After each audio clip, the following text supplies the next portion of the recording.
Hai guys, bersama Bang Boy. Atas putusan sidang Nick Mir banyak menimbulkan reaksi dari masyarakat, apalagi praktisi-praktisi hukum. Dengarkan pendapat mereka, langsung dia reaksinya.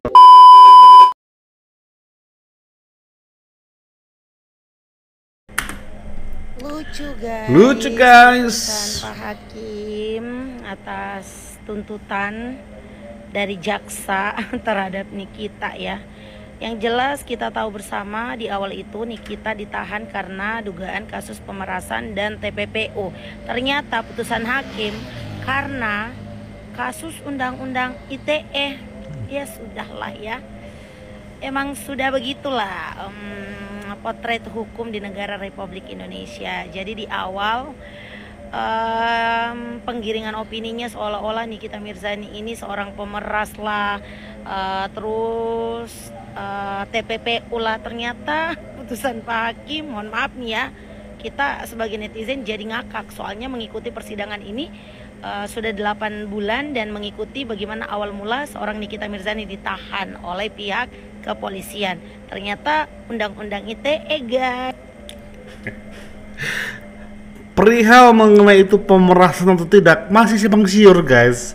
Ya kalau Bang Boy sih ngangkat saja ya. Orang-orang yang masih meragukan tentang bahwa ada pemerasan atau tidak. Ya, next. Apa? Sidangnya Nick Mir divonis 4 tahun penjara dan denda Wow. 1 miliar. Wow. Kalau misalnya 1 miliar Nick Mir yang nggak mau bayar, diganti kurungan 3 bulan. Oh, 1 miliar. Ya 1 miliar seharga dengan 3 bulan. Terbalik. 3 bulan kurungan seharga dengan 1 miliar. Oh, tapi kasusnya ini nggak ada pemerasannya loh yang gue denger ya. Dan itu pencemaran nama baik gitu ya yang di ininya kan. Tapi dari 11 tahun dituntutnya menjadi 4 tahun. Kalau katanya Kalina Mukerji itu masih oke loh. Nanti dipotong masa tahanan yang sekarang 8 bulan sama remisi itu jadi sedikit katanya. Apa iya gitu? Hukum di kita gitu itu begitu ya? Ini menarik banget nih. Ini harus dituntaskan ini guys ya.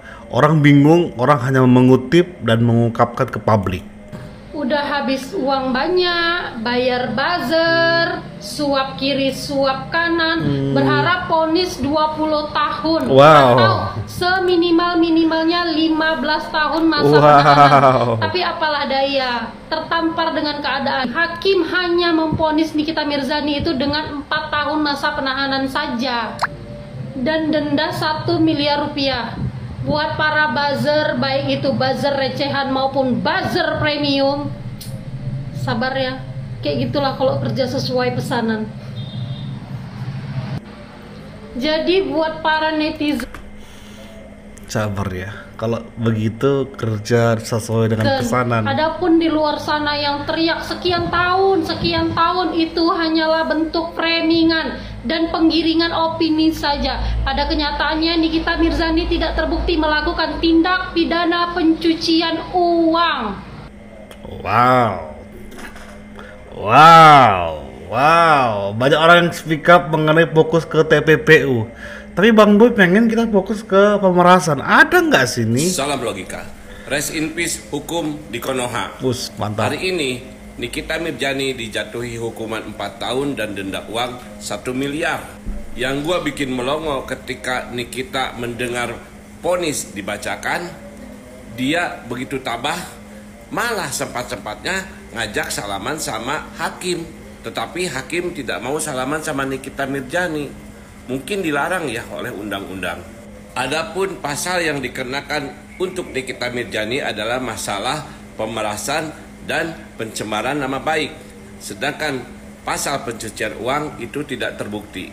Aneh saja sih menurut gua, dari awal orang yang merasa diperas itu dia yang pertama-tama memohon, meminta-minta untuk dipertemukan sama si pengancam.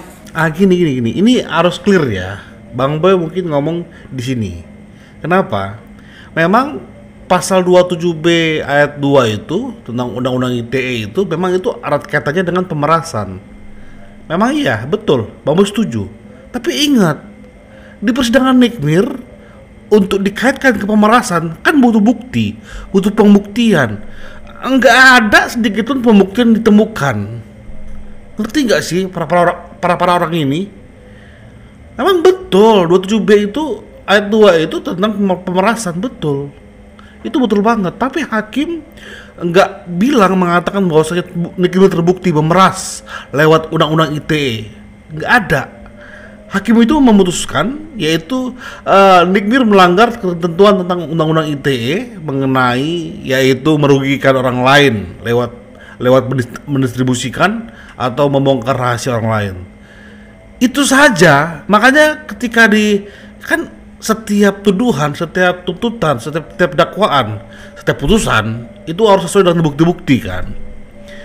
Sampai kemarin hakim pun nggak bisa membuktikan yang mana pemerasan, yang mana tidak, nggak ada. Betul? Betul dong. Harus setuju dong. Orang terlalu fokus di ayat itu, tapi nggak fokus ke apa putusan hakim dan apa pembuktian yang hakim bilang kepada semuanya. Orang hanya fokus mengenai pasal itu, lalu diterjemahkan sesuka hati mereka. Nggak bisa begitu. Nggak bisa begitu. Ya, memang putusan hakim itu harus berdasarkan alat bukti. Sampai pengacara Nikmir pun bingung kan, ya kan, yang akan dijadikan bahan untuk banding nanti. Oke, lagi guys. Untuk menanggapi kasus Nikita Mirzani yang sekarang nih ada vonis 4 tahun ya. Itu seperti apa tuh dari segi hukum? Akan kita melihat ya bahwa kemarin tuntutan dari jaksa penuntut umum itu kan 11 tahun kalau nggak salah ya, dituntut 11 tahun. Kemudian hari ini tanggal 28 Oktober 2025 vonisnya dari majelis hakim yaitu sekitar 4 tahun dengan denda 1 miliar rupiah. Saya melihat bahwa agak sedikit ini ya, maksud jauh banget. Harusnya kalau kita melihat dalam tataran normatif bahwa putusan hakim itu semestinya itu 2/3 dari tuntutan ya. Namun ini kalau vonisnya 4 tahun terlalu jauh sebetulnya, tetapi ini menjadi salah satu pertanyaan. Yes. Menjadi salah satu pertanyaan publik. Kenapa jaksa penuntut umum ya terlampau dia jauh sekali gitu loh. Ini kan tindak pidana yang didakwakan, dituntut itu kan tindak pidana sebetulnya kan adalah lebih ke tindak pidana pemerasan ya kan. Pemerasan dengan ancaman akan membongkar rahasia gitu. Jadi kalau dikaitkan dengan TPPU ini memang agak jauh ya, agak melenceng jauh gitu. Maka saya appreciate kepada vonis hakim, artinya tuntutan yang berkaitan dengan pasal TPPU ditolak mentah-mentah oleh majelis hakim. Ini sangat menarik. Kenapa menariknya? Kita katakan bahwa biasanya putusan hakim itu adalah 2/3 dari tuntutan. Misalkan tuntutan 11 tahun harusnya vonisnya 8 tahun kurang lebih ya. Tetapi ini jauh gitu loh. Harusnya kan 2/3 dari tuntutan. Ini jauh 4 tahun. Nah, ini menjadi salah satu menjadi pertanyaan ya buat publik ya kan. Nah, maka di sini alhamdulillah kebetulan saya bersama Bapak Rizky, sekjen dari Forkogakum, mungkin beliau akan coba melihat ya memberikan penjelasan berkaitan dengan tuntutan jaksa dan vonis dari majelis hakim untuk artis Nikita Mirzani. Ya, jadi terima kasih Bang Dr. DJ. Jadi kalau kita mencermati dari pandangan, bentar deh, itu juga wajib dikomentari. Kenapa? Putusan hakim 4 tahun. Kalau kita mengikuti pasal tersebut, ya pasal 27B ayat 2, kalau dilanggar berapa tahun tuntutannya? Tuntutannya adalah 6 tahun. Ya, kalau kita melanggar pasal tersebut. Tapi sama si hakim diputuskan 4 tahun. Berarti 2/3 dari masa hukuman, ya. 2/3 dari masa hukuman, betul gak? Ya, 2/3 dari masa hukuman itu diberikan kepada Nikmir. Nah, Maksudnya dia adalah logikanya memang harusnya dari awal itu jaksa itu nuntut itu 6 tahun. Nggak ada 11 tahun, apalagi 20 tahun. Itu kan yang terus diserang Nikmir kan, kalau kita mengikuti undang-undang ITE yang dilanggar tersebut. Mungkin maksudnya JPU adalah mereka pengen yaitu ada pemerasan di situ. Makanya dimasukkan pasal pemerasan. Oke? Untuk supaya 11 tahun mungkin. Nah, berarti kan terbukti dong ini bukan pemerasan. Paham nggak? Ini murni undang-undang ITE saja dikenakan untuk Nikmir. Fix, bukan ada pemerasan di sini. Tidak ada pemerasan. Makanya yang mau berdebat, ayo berdebat. Ayo berdebat. Jadi jangan makan mentah-mentah satu putusan hakim langsung diterjemahkan sesuka hati tanpa melihat pembacaan putusan yang rinci itu sebelum hakim memutuskan. Oke, selamat sore. Saya Dr. Firman Chandra. Saya advokat, lawyer, dan Kaprodi Magister Ilmu Hukum yang mahasiswanya polisi, jaksa, BPN, dan lain-lain.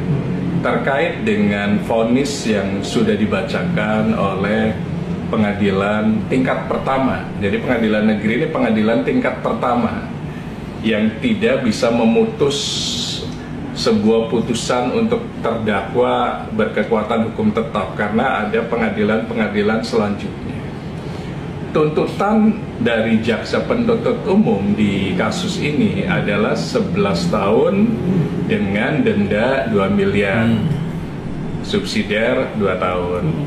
Kemudian ada JPU membuat duplik, kemudian ada pledoi dan replik dari Nikmir, kira-kira begitu. Di sana adu argumentasi terjadi, sehingga hakim memutus sesuai dengan pertimbangan-pertimbangan dari tuntutan, dari pledoi. Pledoi itu dari kata pledoi bahasa Belandanya.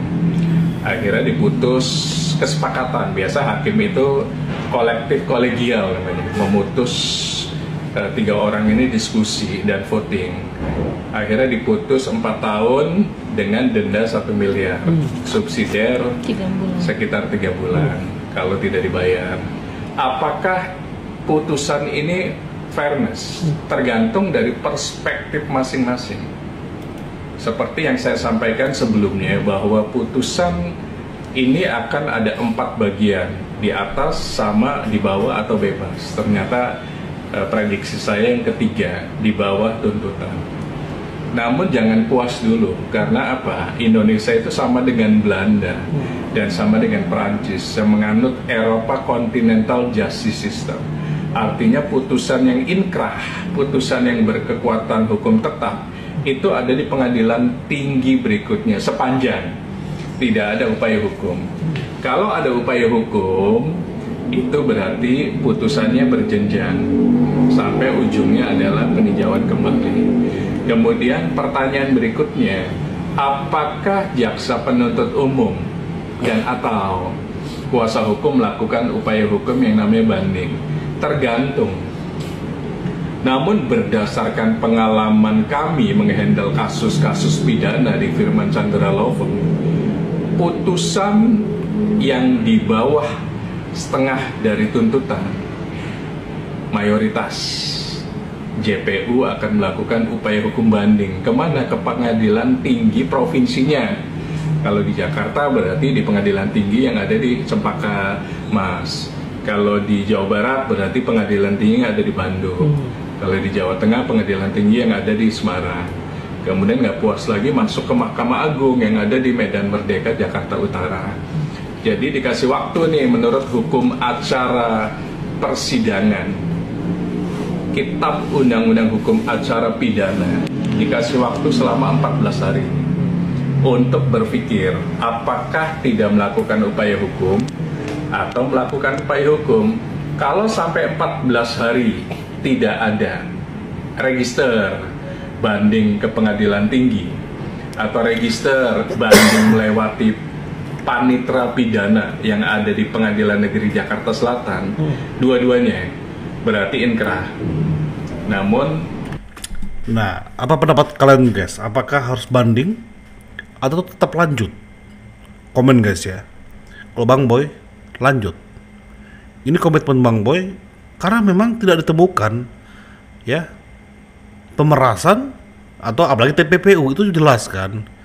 Tapi kita goncangkan dulu yaitu mengenai bukti-bukti yang dianggap bahwa Nikmir melakukan, yaitu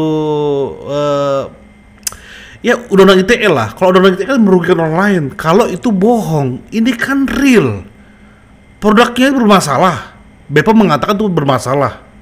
Lalu di mana ya kalau memang dia merugikan orang lain, merugikan wajah orang lain, ya masa itu disebut sebagai merugikan si RG dibanding dengan apa yang dilakukan selama ini? Kan nggak fair.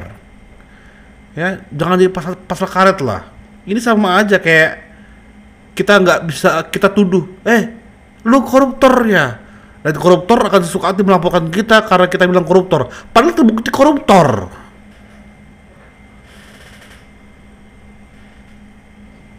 Terbukti koruptor. Makanya komen guys ya, apakah perlu banding atau tidak. Thank you sudah support Bang Boy selama ini, dan kita akan terus coba pantau apakah Nikmir akan banding atau tidak. Thank you, support terus Bang Boy. Bye bye.